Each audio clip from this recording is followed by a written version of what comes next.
Assalamualaikum warahmatullahi wabarakatuh. Terima kasih pemirsa, kembali bersama saya Rizky Nurul Ilmi dan inilah Basnas News selengkapnya.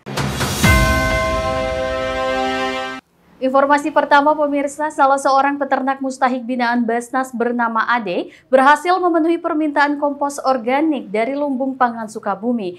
Jumlahnya pun cukup banyak, yaitu sekitar 1 ton kompos organik yang akan dimanfaatkan untuk lahan beras organik. Rumah kompos merupakan salah satu unit usaha yang dikelola peternak mustahik dalam melakukan produksi kompos organik yang diolah dari limbah kotoran ternak. Sejak didirikan pada pertengahan tahun 2020, produk kompos yang diproduksi telah mendapatkan hasil uji lab dari Laboratorium Tanah Institut Pertanian Bogor, dengan hasilnya memenuhi Standar Nasional Indonesia atau SNI. Produksi produk kompos awalnya diproduksi dalam jumlah sedikit untuk dipasarkan di sekitar Desa Cimande dan permintaan konsumen. Perlahan, produk kompos yang diproduksi sudah mulai dipasarkan dengan target utama adalah petani dan pengguna pupuk sektor rumah tangga, serta bekerja sama dengan pelaku usaha pertanian, salah satunya bersinergi dengan Lumbung Pangan Sukabumi, yang merupakan binaan LPM Basnas. Dengan adanya produksi di rumah kompos ini diharapkan bisa menambah pendapatan mustahik dan mempercepat kemandirian secara ekonomi. Kedepannya sinergi positif akan terus dilakukan Basnas baik bekerja sama dengan pihak lain maupun penguatan pemasaran, salah satunya melalui kemasan dan secara online. Ketua Badan Amil Zakat Nasional Basnas Nur Ahmad mengungkapkan pentingnya peran media dalam kampanye zakat, infak, dan sedekah. Terlebih pada era digital yang terus berkembang, peran ini perlu diperkuat sehingga makin memudahkan masyarakat dalam menunaikan ibadahnya. Peran media dalam menyampaikan informasi mengenai Basnas memang sangat dibutuhkan oleh masyarakat, terutama bagi para calon pemberi zakat atau muzaki. Oleh karenanya, tagline Basnas saat ini adalah sebagai pilihan pertama pembayar zakat, lembaga utama mensejahterakan umat. Hal ini disampaikan dalam sesi webinar dengan tema Zakat dan Jurnalisme, Ujian Pandemi dan Tantangan Era Digital. Dalam kondisi pandemi COVID-19, penggunaan teknologi digital semakin tinggi, sehingga media juga berperan untuk mendorong dan memperkuat muzaki dalam membayar zakat.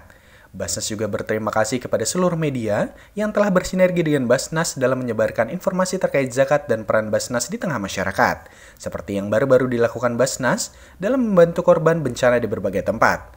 Acara webinar ini turut dihadiri berbagai tokoh lintas negara, seperti jurnalis senior dari Pakistan, Irfan Gauri, pakar dari Amerika Serikat Muhammad Ali, dan pakar dari Rusia Elvira Zamaletdinova. Kemudian diisi oleh pimpinan Basnas Republik Indonesia Ahmad Sudrajat dan Rizaludin Kurniawan. Basnas terus berupaya mendorong aktivitas berzakat menjadi salah satu pertumbuhan ekonomi nasional. Keterlibatan media massa harus dioptimalkan karena kredibilitas dan kepercayaan publik kepada media massa di Indonesia yang tinggi.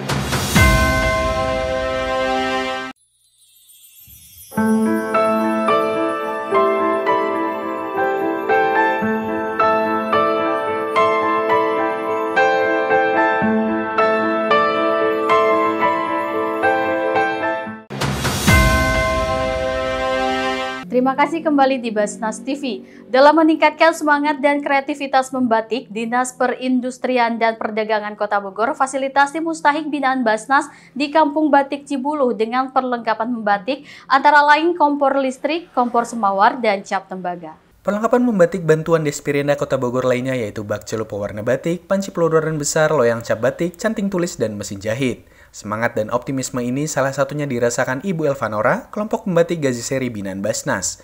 Kelompok pembatik Gazi Seri sangat bersyukur dan berterima kasih kepada Despirenda Kota Bogor telah memberi bantuan agar pengrajin batik di Kampung Batik Cibuluh dapat berkembang dan bisa menambah semangat untuk berkreasi lebih banyak dalam membuat batik khas Bogor. Pengrajin batik binaan Basnas mulai produksi kembali pada hari Senin 25 Januari pagi hingga sore. Perkembangan Kampung Batik Cibuluh ini juga tidak lepas dari pendampingan yang dilakukan Basnas kepada para pembatik dengan terus memberikan motivasi serta pengembangan yang akan dilakukan ke depannya. Pemirsa, informasi ini menjadi penutup jumpa kita. Terus saksikan Basnas TV setiap harinya dengan berita menarik seputar kebangkitan zakat. Terima kasih. Wassalamualaikum warahmatullahi wabarakatuh.